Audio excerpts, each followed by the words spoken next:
Abbott آباد کے بحالیہ معذورہ school Kingston کے بچوں نے میرا جانی چوٹی کی سیر کی۔ چوٹی کی سیر کے لیے جانے والے بچے جسمانی معذوری کا شکار ہیں۔ ان بچوں میں ذہنی پسماندہ، قوت سماعت و گویائی سے محروم، بگڑے رویے کے شکار بچوں سمیت معذور بچے شامل ہیں۔ بچوں نے میرا جانی تک پیدل واک کی اور 4 گھنٹوں میں بچے اس چوٹی تک پہنچے۔ دشوار گزار گھنے جنگل سے پیدل ہوتے ہوئے بچے اپنی منزل تک کامیابی سے پہنچے ہیں۔ بچوں نے میرا جانی کی ٹھنڈی ہواؤں، حسین نظاروں سے جم کر تفریح لی ہے۔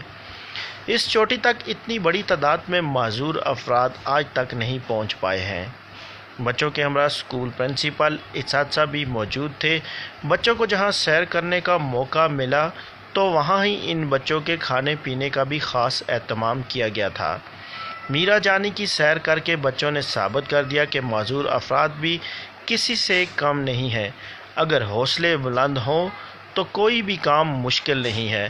بچوں نے دوسرے معذور افراد کے لیے بھی ایک مثال قائم کر دی ہے۔